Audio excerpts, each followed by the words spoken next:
Olá, irmãos. Aqui quem fala é o professor Marlon Meira. Estamos aí prontos para mais uma aula da nossa Escola Bíblica Dominical, do nosso curso Breve Introdução à Educação Cristã Clássica, e vamos começar imediatamente com uma oração. Pai, nós te louvamos e te adoramos porque temos nos dedicado nesse ministério de educação cristã, e pedimos ao Senhor, em nome de Jesus, que nos conduza a fim de que a sua vontade seja feita e que o seu nome seja glorificado com o aprendizado que nós estamos buscando do Senhor. Em nome de Jesus, amém. Muito bem, pessoal, então vamos lá. É o seguinte, essa nossa aula 11 é chamada Integração nos Estudos, que é a sequência do nosso livro que nós utilizamos, não é isso? O livro Introdução à Educação Cristã Clássica, do Christopher Perry. Só que essa aula ela precisa de um complemento, que é incontornável, e na medida que eu ia preparando essa aula, Integração nos Estudos, eu me deparei com essa realidade, quer dizer, me deparei não, me lembrei desse aspecto que eu trouxe para essa aula de hoje, que é uma leitura comentada do capítulo 1 deste livro aqui. Deixa eu mostrar esse livro melhor para você. Está aqui o Trivium, da Miriam Joseph. Está aqui Miriam Joseph, um livro publicado pela editora Realizações. Ele faz parte de uma coleção, que é essa coleção aqui, coleção Educação Clássica. Eu tenho aqui alguns livros dessa coleção. Então, aqui, Como Ler Livros é dessa coleção, Como Educar Sua Mente é dessa coleção. Aliás, esse aqui é Como Pensar sobre as Grandes Ideias. Como Educar Sua Mente também é dessa coleção. Deixa eu ver se tem algum outro. Eu acho que não tem nenhum outro aqui. Mas tem esse outro aqui também, que é o Quadrivium, certo? O Trivium, o Trivium e o Quadrivium são os dois elementos do que nós chamamos de sete artes liberais. E por isso, na hora que eu estava preparando a aula, eu me lembrei, à medida que eu ia preparando a aula, eu ia me lembrando de quando eu fiz a leitura desse livro, o Trivium, da Miriam Joseph. E à medida que eu ia iniciando a preparação da aula e lembrando das características do primeiro capítulo desse livro, eu pensei, bom, então eu acho que a melhor coisa a fazer é fazer uma leitura comentada do primeiro capítulo, que é exatamente o capítulo que tem o título as Artes Liberais. Eu vou compartilhar com você aqui uma tela, que é a tela da minha edição em PDF, mas eu vou fazer a leitura aqui também no meu livro aqui, no meu livro aqui físico, em papel, né? Tá certo? Então, hoje nós vamos fazer uma leitura comentada desse capítulo. É incontornável esse capítulo. Quando eu estava na faculdade, não sei se você, dependendo do curso que você fez, você também teve essa realidade. Mas quando eu estava na faculdade, eu percebi eu percebi que alguns livros têm alguns capítulos que a gente precisa ler com certeza, né? Sempre é bom dar atenção ao livro completo, né? Sempre é bom ler o livro completo. Mas isso não quer dizer que não seja possível, que também não seja útil fazer uma leitura de apenas alguns capítulos do livro, né? Isso é algo que eu aprendi quando eu estava na faculdade, e eu acho que como eu disse agora, às vezes é incontornável, né? Esse capítulo aqui, por exemplo, da Miriam Joseph, é um capítulo incontornável para quem está querendo aprender sobre educação cristã clássica. Se você não quiser ler o livro todo, que eu acho que é uma excelente ideia, não são livros baratos, infelizmente, mas pelo menos, graças a Deus, esses livros estão publicados. Né, esse aqui, acho que é a segunda edição, e há capítulos, há livros incontornáveis, esse aqui é um deles, mas há também capítulos incontornáveis, e esse capítulo aqui é incontornável. Agora, tem um aviso logo imediatamente para fazer sobre esse capítulo, e sobre esse livro, e sobre a perspectiva da Miriam Joseph, que é a seguinte. Eu confesso que eu não sei explicar porquê. Eu hei de saber em algum momento aí, explicar por que existe uma diferença, por que existe uma diferença de abordagem sobre as 7 artes liberais, sobre o trivium mais especificamente, com relação à ordem, com relação à ordem do trivium, né? Você deve se lembrar, vou colocar isso aqui para te relembrar, para refrescar a memória. Você deve se lembrar que o trivium é formado da gramática. Se eu estivesse numa sala de aula, eu ia perguntar, para pedir para alguém para completar. Se você quiser apertar o pause e completar, o trivium é formado pela gramática, por três estágios, por isso trivium, né, 3 vias, sendo o primeiro estágio a gramática, o segundo a lógica, e temos visto isso nas aulas, né, e o terceiro estágio a retórica, não é isso? Certo, beleza, até aí tudo bem. Só que essa ordem aqui é uma ordem que normalmente é diferente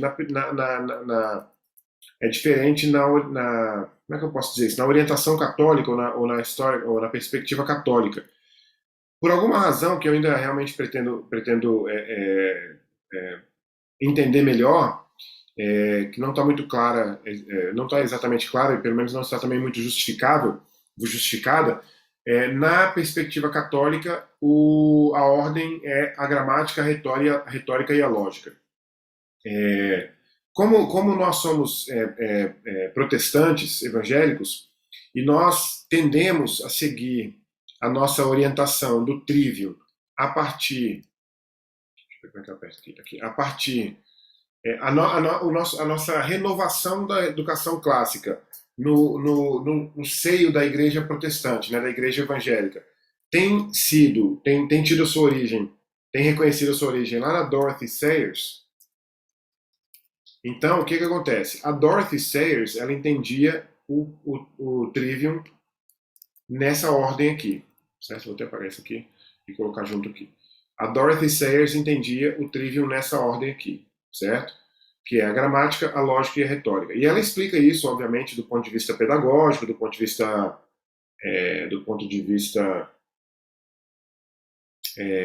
psicológico, né? Enfim, do ponto de vista da puericultura e tal. Ela explica essa diferença. Deixa eu ver o que está acontecendo aqui. Só organizar isso aqui. Ela explica essa diferença.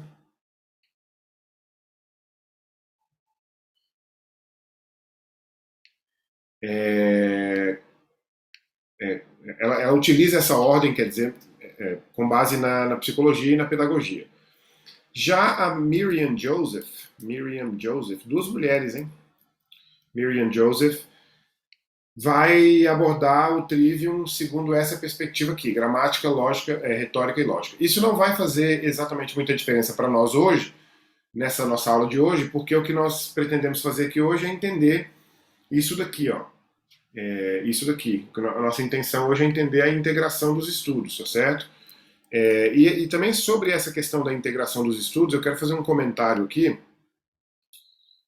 Integração dos estudos. Quero fazer um comentário que é o seguinte.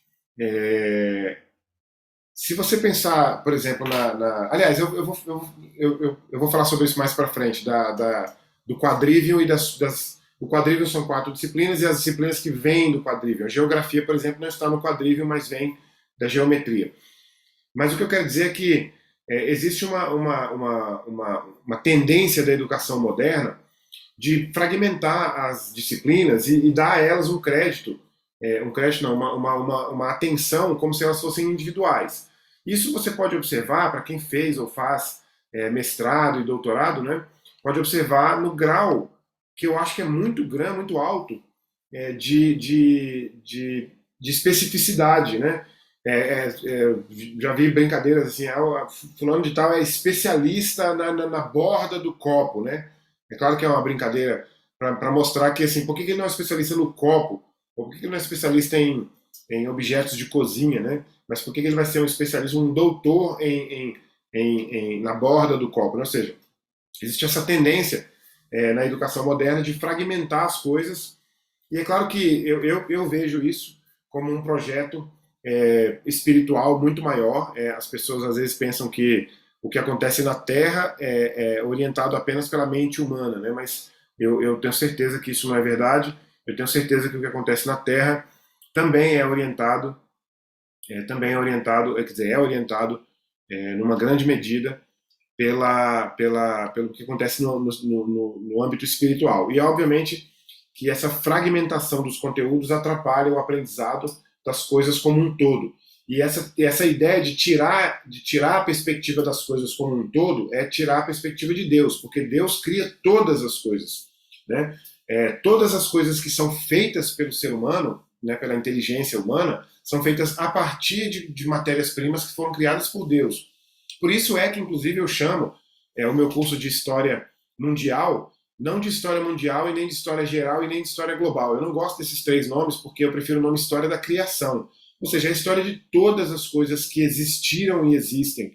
Né? E, inclusive, do ponto de vista espiritual e cristão e bíblico, é possível que a gente, inclusive, trace uma história baseada, é claro, nas profecias do Apocalipse. Baseado nessas profecias, a gente traça, inclusive, uma história do futuro, vamos dizer assim. Vou colocar entre aspas só para você não assustar aqui, para você não achar que história é também previsão do futuro. Mas história da criação tem essa ideia de conjunto, né, de todas as coisas juntas, porque foram todas elas criadas pelo mesmo Deus com um propósito apenas. Então, só para dar uma aviso inicial, tem essa perspectiva aqui diferente, mas ela não vai interferir no que a gente precisa olhar hoje, que é a integração dos estudos, tá certo? Então vamos lá então. Vamos começar aqui a nossa leitura comentada e vamos ver o que vai dar, porque eu acho que você vai com certeza se interessar muito por essa leitura comentada. Vamos lá. As artes liberais, as artes liberais denotam os 7 ramos do conhecimento que iniciam o jovem numa vida de aprendizagem. O conceito é do período clássico, mas a expressão e a divisão das artes em trivium e quadrivium datam da Idade Média. O trivium e o quadrivium. O trivium, e aí vem uma nota de rodapé aqui, trivium significa o cruzamento e a articulação de 3 ramos ou caminhos, e tem a conotação de um cruzamento de estradas, acessível a todos. Quadrivium significa o cruzamento de 4 ramos ou 4 caminhos, certo? Então, só para você ter uma ideia do que significa a palavra do ponto de vista da origem dela latina, né? O trivium inclui aqueles aspectos das artes liberais pertinentes à mente. Aqui já começa, olha, eu quero que você tenha muita atenção a essa aula. E eu quero que você faça uma prática hoje, que geralmente eu faço também, que é a prática de voltar o vídeo ali 10, 15, 30 segundos, se você perder alguma parte, tá certo? Porque cada detalhe aqui é muito importante. Então, o trivium inclui aqueles aspectos das artes liberais pertinentes à mente. O quadrivium, aqueles aspectos das artes liberais pertinentes à matéria. Olha, isso é absolutamente sensacional, porque se você pensar bem, todo o nosso aprendizado precisa ter uma perspectiva mental, né, do pensamento, mas sempre será em cima de alguma coisa material. Você não pode dar ênfase apenas ao aspecto mental, porque senão você não trabalha em nada material. É como se fosse assim, por exemplo, você vai estudar a história do pensamento cristão. Eu tenho um curso longo, depois você me pergunta aí no privado, um curso longo chamado História do Pensamento Cristão, que inclusive está até em andamento. Se você pensar bem, se você falar a história do pensamento cristão, é a história da mente, é a história de como os cristãos pensaram as doutrinas, interpretaram as escrituras e assim por diante através da história. Mas há alguma coisa material, que é o texto das escrituras, né? Então, o trivium inclui aqueles aspectos das artes liberais pertinentes à mente. E o quadrivium são aqueles pertinentes à matéria. Você imagina, por exemplo, uma criança que é iniciada desde o começo da sua carreira acadêmica no trivium. Ela terá um aprendizado pertinente à mente. Porque depois, quando ela ficar adulta, ela poderá, com muito mais qualidade, com muito mais segurança, atuar no material, até o próprio mundo, né? O Jordan Peterson fala, ele tem um capítulo, nesse livro aqui, ó, ele tem um capítulo, nesse livro 12 Regras para a Vida, ele tem um capítulo que causou muita polêmica no mundo aí da rede social e das entrevistas, que é o capítulo 1 do livro, que chama, como é que vai estar em português agora? Stand up straight with your shoulders, não é esse aqui não, quer dizer, não é o primeiro capítulo não, perdão, é esse capítulo aqui, ó, o capítulo 6, é a regra 6, na verdade, né? Set your house in perfect order before you criticize the world. Ou seja, coloque a sua casa em ordem perfeita antes de você criticar o mundo. E é aquela ideia de você aprender a arrumar o seu quarto primeiro, para depois você querer arrumar o mundo, né? Se você não consegue arrumar a sua cama, o seu quarto, o seu guarda-roupa, os seus livros, né, os seus móveis dentro do seu próprio quarto, você não conseguirá organizar a casa e, consequentemente, o lugar que você trabalha, seu bairro, o seu prédio, sua escola e assim por diante. Então, o Trivium inclui aqueles aspectos das artes liberais pertinentes à mente. O jovem que é iniciado no Trivium, ele cresce preparando a sua mente através do belo, do verdadeiro, do bom, né? Para quando ele for adulto, ele poder atuar na matéria, que é o próprio mundo, de forma adequada. O quadrivium, por sua vez, são aqueles aspectos das artes liberais pertinentes à matéria. E aí vem lógica, gramática e retórica. Você vê que a ordem aqui não é a nossa ordem, né? Lógica, gramática e retórica constituem o trivium.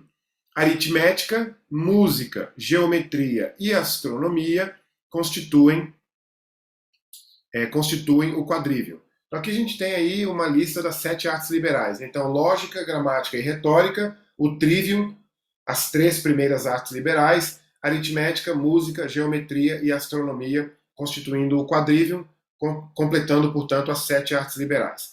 Aí vem, olha só isso aqui que sensacional. Se você aprender isso aqui, você não vai querer outro tipo de metodologia. A lógica é a arte do pensamento.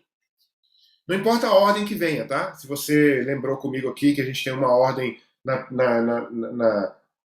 uma ordem na tradição protestante e uma outra ordem na tradição católica, isso não vai importar agora. Mas olha só isso aqui.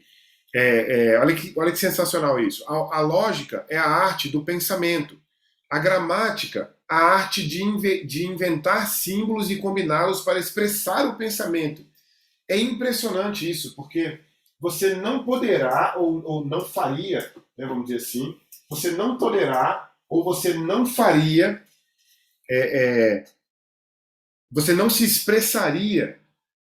Aliás, vou até falar melhor ainda, você não expressa outra coisa senão seu pensamento. Mas você não expressa corretamente o pensamento que não está orientado pela lógica. Então a lógica, sendo a arte do pensamento, propicia uma capacidade, ou pelo menos um pressuposto para uma expressão desse pensamento combinado, é claro, em símbolos, né, que são as palavras, as frases, o texto e assim por diante. E a retórica é a arte de comunicar o pensamento de uma mente a outra, ou a adaptação da linguagem à circunstância. Essa expressão, comunicar o pensamento de uma mente a outra, você vai encontrar ela principalmente nesse livro aqui, Como Ler Livros, do Mortimer Adler. O Mortimer Adler tem essa ideia que, quando eu li pela primeira vez, eu achei impressionante, de forma até assustadora, porque eu não estava acostumado com esse tipo de linguagem, mas ele diz que você entende um texto ou um autor, quando você consegue entender a mente do autor. Só que isso é tão difícil de imaginar, mas é exatamente isso. Se o autor tem uma orientação do pensamento correta no sentido da lógica, orientada por uma lógica correta, se bem que não existe lógica incorreta, né? Mas orientado pela lógica. Se ele expressa esse pensamento dele de forma correta do ponto de vista gramatical, e aí eu estou falando de língua também, né? De linguagem, de forma de escrita, de construção de frase, e se ele expressa isso de forma eloquente, se a expressão dele é feita de forma eloquente, né, de forma bela, você consegue entender a mente do autor. E isso é algo sensacional, porque se você pensar bem, eu uso esse exemplo de vez em quando, a pessoa que eu melhor entendo deve ser minha esposa, porque é a pessoa com quem eu passo mais tempo. Mas já pensou se eu passasse um tempo suficiente com Agostinho, por exemplo, né, com Aristóteles, com Boécio, eu conseguiria compreender a mente deles, ou pelo menos naquela proporção que eles se comunicaram comigo. Né? Então isso é algo belo, isso é algo sensacional.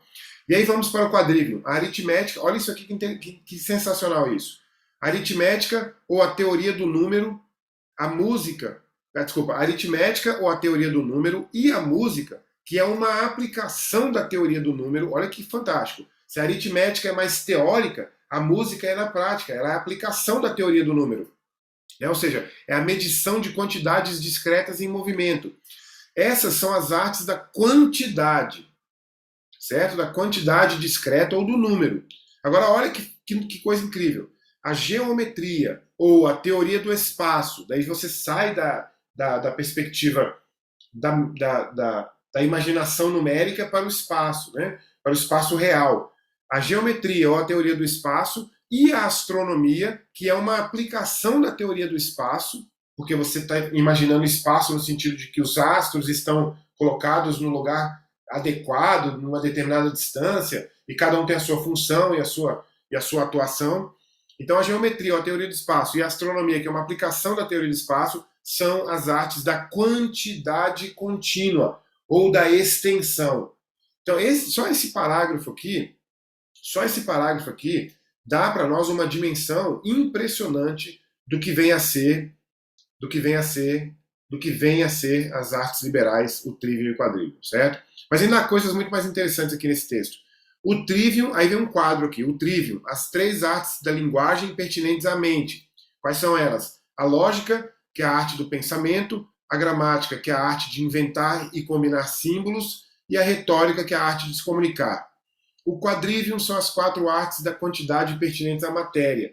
E aí a gente tem a quantidade discreta ou número, que é orientado pela aritmética, que é a teoria do número, e a música, que é a aplicação da teoria do número, e você tem a quantidade contínua ou extensão, que é a geometria sendo a teoria do espaço, e a astronomia sendo a aplicação da teoria do espaço. Essas são, portanto, as 7 artes liberais. Se eu parasse por aqui, já seria suficiente para você ter uma percepção muito útil, ou pelo menos muitíssimo reflexiva do que significa as artes liberais. O que eu quero dizer, o meu objetivo com essa leitura, eu posso fechar esse objetivo aqui agora, mas eu vou continuar a leitura. O meu objetivo com essa leitura é que você compreenda a importância disso aqui, ó, da integração dos estudos. É que você compreenda como que é estranho, por exemplo, uma escola colocar, por exemplo, um professor para geometria, outro para aritmética, outro para, enfim, eu não me lembro agora os nomes das matérias na escola, mas um professor para cada matéria, uma matéria para cada parte, separado essas matérias, fragmentadas. Ou então em língua portuguesa, colocar um professor para dar gramática, outro para dar redação, outro para dar história da literatura ou a literatura em si. Então essa percepção, por exemplo, um professor para dar história do Brasil, outro para dar história mundial, né? Que sentido faz você separar a história do Brasil da história mundial? Aliás, eu, por exemplo, sou professor de história mundial e de história do Brasil, e eu sei que os meus alunos de história do Brasil entendem, por exemplo, a vinda da coroa portuguesa para o Brasil, ou quer dizer, vou até começar de outro jeito, não conseguem compreender a vinda da coroa portuguesa para o Brasil enquanto não entendem o que está acontecendo na Europa desde a Revolução Francesa. Né? A Revolução Francesa, as guerras napoleônicas e assim por diante. Né? As alianças entre, por exemplo, a Inglaterra e Portugal, em detrimento das alianças entre Espanha e França. Ou seja, não dá para separar essas coisas, né? Você pode até fazer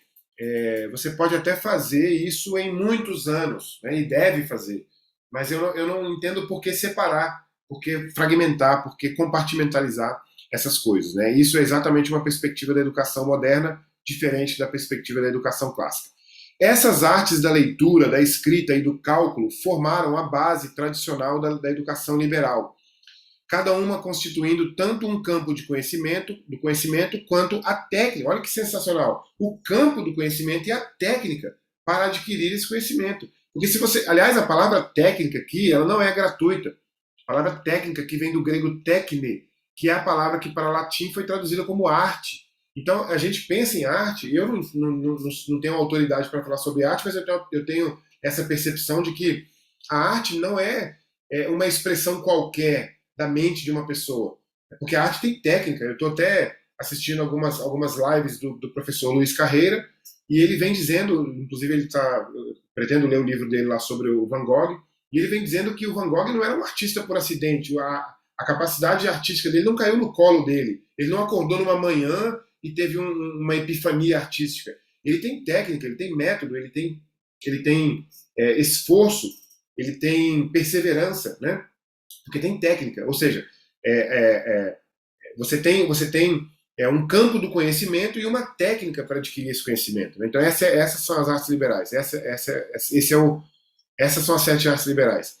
O grau de bacharel em artes é conferido àqueles que demonstrem a proficiência requerida nessas artes. O grau de mestre em artes àqueles bacharel e mestre. O grau de mestre em artes àqueles que demonstram a proficiência maior que a requerida. Ou seja, você é um bacharel quando você alcança, por exemplo, o trivium, né? Você se torna um mestre quando você alcança o quadrivium, que é mais do que a base, vamos dizer assim. Né?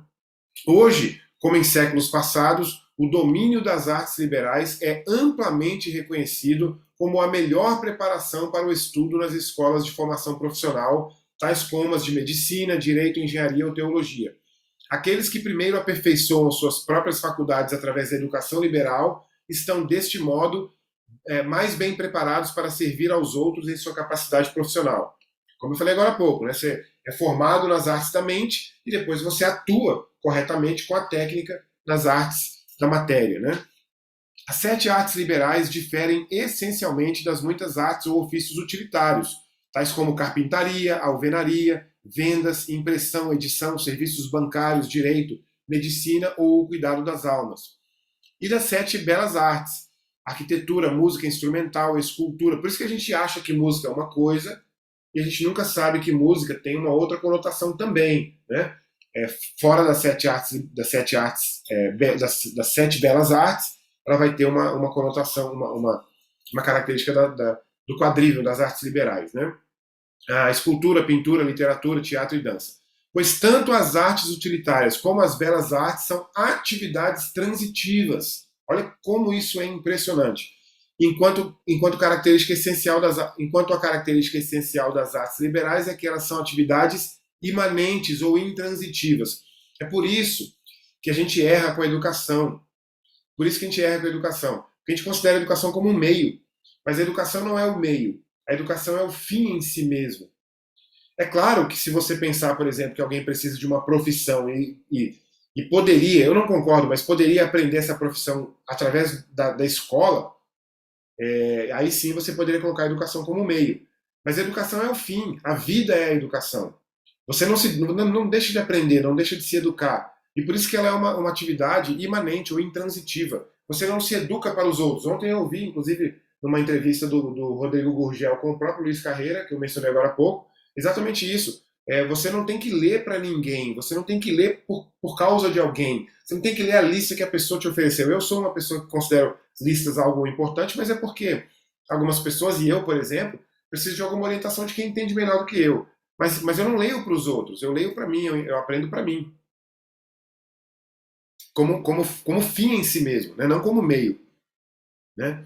Não como atividade transitiva que alcança alguém. Né?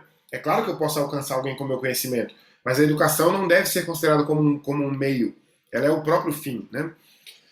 Aliás, quem diz isso é o Monir Nasser, o Luiz Monir Nasser, é Luiz, né? O Luiz Monir Nasser diz isso, só confirmar o nome dele aqui. É Luiz mesmo.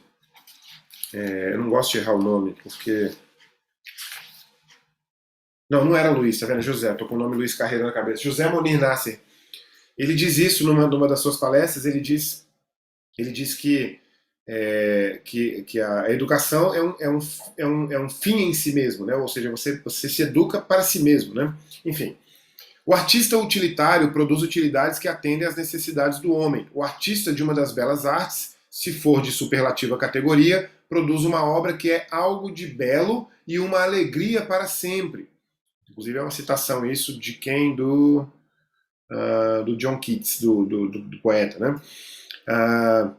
E que tem, do poeta inglês, e que tem o poder de elevar o espírito humano. No exercício tanto das artes utilitárias quanto das belas artes, ainda que a ação comece no agente, ela sai do agente e termina no objeto produzido, tendo usualmente um valor comercial.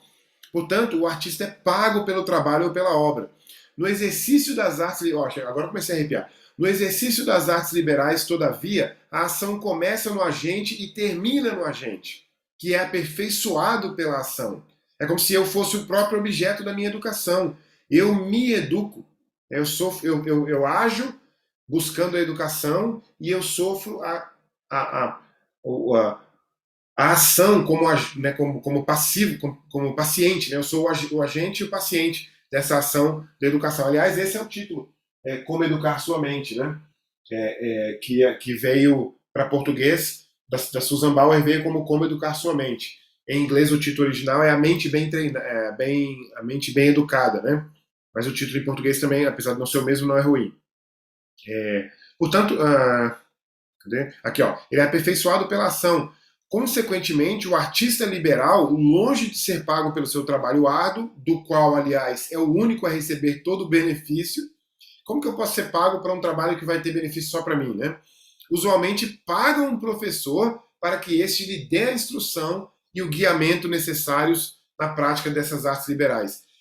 Figuras como, por exemplo, o Olavo de Carvalho, o professor Olavo de Carvalho, e o projeto que eu tenho para um curso mais longo de História da Criação, são situações em que você paga um tutor que vai te orientar durante uma série de anos. Eu, por exemplo, acho interessante como que a gente comprou a ideia de que a gente vai para a faculdade e aprende com dezenas de professores, vários professores diferentes, quando na verdade, por exemplo, eu fico imaginando uma comparação com um concurso público tal como o concurso de admissão à carreira diplomática, em que o diplomata é um intelectual, ele tem um domínio da língua portuguesa, tem um domínio de geografia mundial e assim, humana e física, tem um domínio de economia, tanto macro quanto microeconomia, tem um domínio de história do Brasil, história mundial, tem domínio de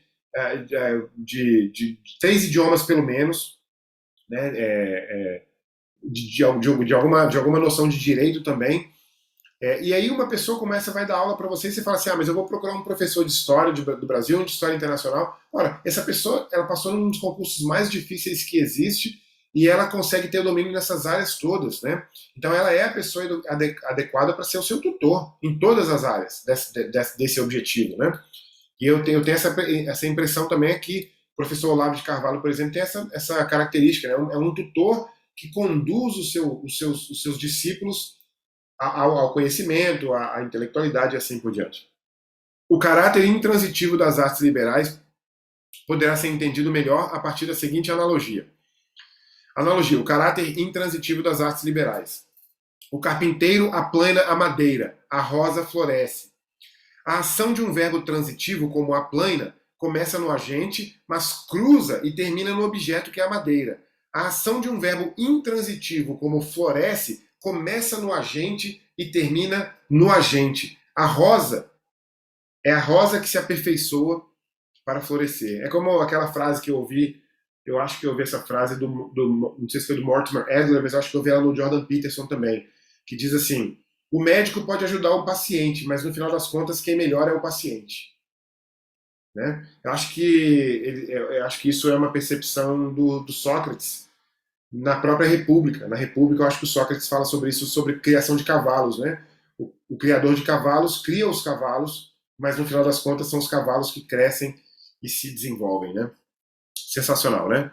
Classe de bens. As 3 classes de bens, valiosos, úteis, aprazíveis, ilustram o mesmo tipo de distinção que existe entre as partes. Bens valiosos são aqueles que são desejados não apenas por sua própria causa, mas também porque aumentam o valor intrínseco de quem os possui. Por exemplo, conhecimento, virtude, saúde são bens valiosos. Bens úteis são aqueles que são desejados porque permitem que alguém adquira bens valiosos. Então é uma coisa de meio, né? Eu utilizo o bem X para chegar até o fim, que é o bem valioso. Por exemplo, o alimento, remédio, dinheiro, ferramentas e livros são bens úteis, né?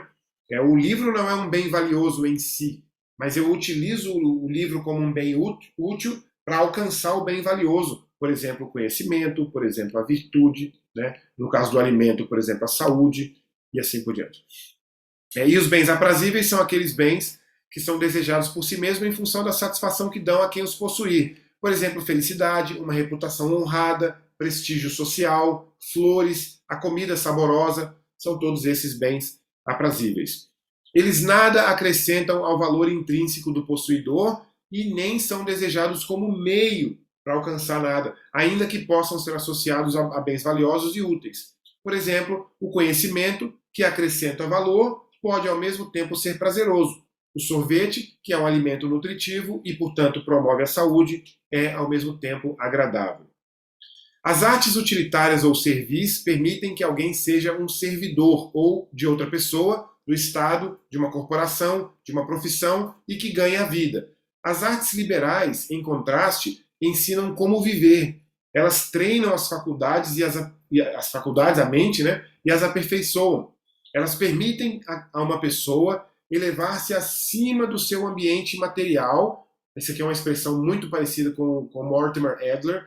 E se bem que é bom lembrar, não disse isso antes, mas é bom dizer que o Mortimer Adler foi um dos tutores da Miriam Joseph, né? A Miriam Joseph, uma das discípulas do Mortimer Adler. Elevar-se acima de seu ambiente material para viver uma vida intelectual, uma vida racional e, portanto, uma vida livre para adquirir a verdade. Jesus Cristo disse: "E conhecereis a verdade, e a verdade vos libertará." O novo lema do St. John's College, em Annapolis, Maryland, é uma faculdade. St. John's College é uma faculdade que oferece uma graduação e uma pós-graduação em artes liberais e humanidades, né? Expressa o propósito de uma escola de artes liberais através de um interessante jogo com a etimologia da palavra liberal, facio liberos ex liberis libris libraque, ou seja, transformo crianças em homens livres por meio de livros e comparações. Experimentos em laboratório, por exemplo. Ciência e arte. Cada uma das artes liberais é, a um só tempo, uma ciência e uma arte, no sentido de que em cada campo há algo a conhecer, a ciência, ou algo a fazer, a arte. Lembra que eu falei que era uma técnica? Uma arte pode ser empregada com sucesso antes que se tenha um conhecimento formal de seus preceitos. Por exemplo, uma criança de 3 anos pode fazer uso de uma gramática correta, ainda que nada saiba da gramática formal. De maneira análoga, a lógica e a retórica podem ser usadas eficazmente por quem não conhece os preceitos teóricos dessas artes. Todavia, é desejável e satisfatório adquirir um conhecimento claro dos preceitos e saber por que certas formas de expressão ou de pensamento estão certas ou erradas. O trivium é o órgão ou o instrumento, eu gosto muito da expressão ferramenta, que vem da Dorothy Sayers, né? De toda a educação em todos os níveis, porque as artes da lógica, da gramática e da retórica são as artes da comunicação mesmo, da comunicação em si mesma, uma vez que governam os meios de comunicar, a saber, a leitura, a redação, a fala e a audição. E aí eu gosto também de lembrar do Mortimer Adler, tem até um livro chamado Como Falar, Como Ouvir, acho que é isso. Porque essas 4 habilidades, elas estão juntas, porque você precisa de uma certa ação para ouvir, você precisa entender, né? Para falar nem se fala, né?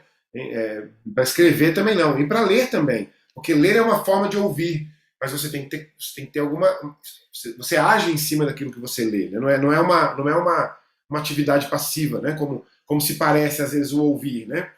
É uma atividade, aliás, a música hoje em dia, ela é esse tipo de música que é hoje em dia, porque ela perdeu essa característica ela passou a ser uma característica passiva.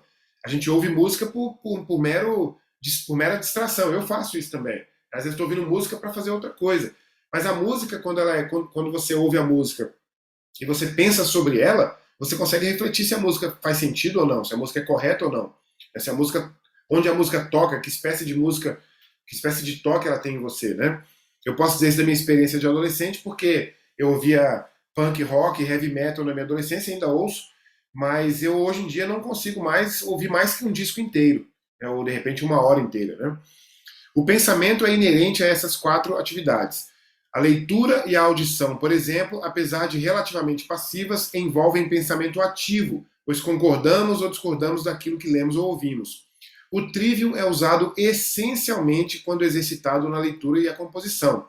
Foi exercitado sistemática e intensivamente na leitura dos clássicos latinos e na composição de prosa e versos latinos pelos garotos nas grammar schools na Inglaterra. Atualmente equivale a uma escola secundária que só admite alunos por suas habilidades. Nos Estados Unidos, Grammar School é o que eles chamam lá de escola primária, mais ou menos o que a gente chamaria aqui no Brasil de ensino fundamental. E do continente europeu durante o século XVI. Então você vê que ainda havia os grammar schools nesse sentido até cerca do século XVI, pelo menos. Né? Este foi o treinamento que formou os hábitos intelectuais de Shakespeare e de outros autores renascentistas ou da Renascença. O resultado de tal treinamento transparece em suas obras. Se você quiser saber sobre isso, leia aí o Ben Jonson, é uma citação aqui. Tá. O trivium era básico também no currículo do período clássico, na Idade Média e na pós-Renascença. Veja que a Renascença são os séculos XV e XVI, e pós-Renascença é o limite dos clássicos, né? Desculpa, o limite da educação clássica, porque depois do Iluminismo ela vai perdendo, até que se perde por quase completamente o seu caráter, a sua característica. Né? Na gramática grega de Dionísio da Trácia, cerca de 166 a.C., o mais antigo livro de gramática existente e a base para os textos gramaticais durante pelo menos 13 séculos, a gramática é definida de uma maneira tão abrangente que inclui versificação, retórica e crítica literária. Mais uma fragmentação que começa a acontecer no período moderno. Né? Pós-moderno, então, nem se fala. Porque se a gramática hoje é um pedaço separado, a versificação é um outro pedaço, a retórica, que nem existe mais para alunos, é outro, e a crítica literária, que ficou só para o âmbito do mestrado e do doutorado também. Tudo separado, né? Mas olha só como é que o Dionísio da Trácia coloca isso tudo junto. A gramática é um conhecimento experimental dos modos de escrever nas formas geralmente correntes entre poetas e prosadores de uma língua. Está dividida em 6 partes: leitura instruída, com a devida atenção à prosódia, que é a versificação, exposição de acordo com figuras poéticas, que é a retórica, apresentação das peculiaridades dialéticas e de alusões, revelação das etimologias, significa a origem das palavras, né? Relato cuidadoso das analogias e crítica das obras poéticas, que é a parte mais nobre da arte gramatical. E aí eu te pergunto, você provavelmente não chegou até aqui nos seus estudos na escola, eu não, com certeza. Então a gente deixou, foi roubado de nós a capacidade de chegar até a parte mais nobre da arte gramatical, porque em algum momento alguém disse para você que crítica literária, crítica poética e crítica literária é coisa de quem foi fazer mestrado e doutorado. Se a gente fosse bem instruído na escola, todo mundo sairia de lá como um crítico literário. Né? Uma vez que a comunicação envolve o exercício simultâneo da lógica, da gramática e da retórica, estas artes são as artes fundamentais da educação, de ensinar e de ser ensinado. Consequentemente, devem ser praticadas simultaneamente pelo professor e pelo aluno. O aluno deve cooperar com o professor, mais uma vez o Adler. Ele deve ser ativo e não passivo. O professor pode estar presente direta ou indiretamente, mais uma vez o Adler. Por exemplo, o livro. O livro é um professor indireto, né? Ele não está aqui presentemente. Quando alguém estuda através de um livro, vem bem aqui na frente, o autor é um professor presente indiretamente. A comunicação, de acordo com a etimologia da palavra, resulta em algo que é possuído em comum. É uma unicidade compartilhada. Eu e o autor. Eu sou o leitor e o autor. A comunicação tem lugar somente quando duas mentes realmente se encontram. Se o leitor ou o ouvinte recebe as mesmas ideias que o escritor ou o emissor deseja transmitir, ele as entende, ainda que delas possa discordar. Olha isso, hein? Olha isso. Se ele não recebe ideia alguma, nada entende. E, aliás, lembra daquele texto bíblico? A fé vem pelo ouvir e ouvir a palavra de Deus. Se você nem ouve a palavra de Deus e nem lê, você não tem fé. Se você nem estuda e nem lê, você não entende. Você não recebe ideia alguma, você não entende nada. Então, por isso que quando você vai discutir... Quer ver um exemplo? Alguém começa a discutir justiça com você. A primeira coisa que você tem que perguntar para essa pessoa é: quantos livros sobre justiça você leu? E, aliás, você tem que perguntar para ela: você poderia me dizer qual foi o primeiro livro, o livro fundamental, fundante, básico, para estudar a justiça? Se ele não disser para você que é a República do Platão, você não precisa nem continuar conversando com ele, porque ele não recebeu ideia alguma. Ele não entende sobre justiça. Né? Se recebe ideias diferentes, entende mal. Os mesmos princípios de lógica, gramática e retórica guiam o escritor, o leitor, o emissor e o ouvinte. Certo? Eu vou encerrar esse vídeo aqui agora. Esse vídeo aqui agora vai ficar considerado como a parte 1 da leitura comentada, e já vou iniciar aqui o vídeo 2. O vídeo 2, já vou iniciar aqui o vídeo 2, para você continuar logo daqui a pouco, ou então na semana que vem, ou enfim, tá certo? Então eu vou fazer uma oração aqui agora, para a gente encerrar, e já continuo na sequência, no próximo vídeo, o prosseguimento aqui, tá certo? Obrigado, Senhor, por essa primeira parte dessa aula tão importante, que é uma leitura comentada desse texto da Miriam Joseph. Obrigado, Senhor, pelas pessoas que o Senhor tem separado através da história.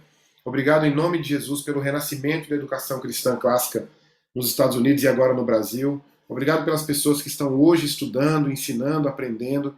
Obrigado pelos meus alunos aqui, Senhor, que fizeram a opção de estudar comigo aqui educação cristã clássica e que têm aprendido também. E eu peço ao Senhor, em nome de Jesus, Pai, que a cada dia mais e mais pessoas entendam o que é educação de fato, para que, obviamente, se posicionem, para que, obviamente, não apenas recebam e busquem essa educação real e verdadeira, mas que apliquem também, Senhor.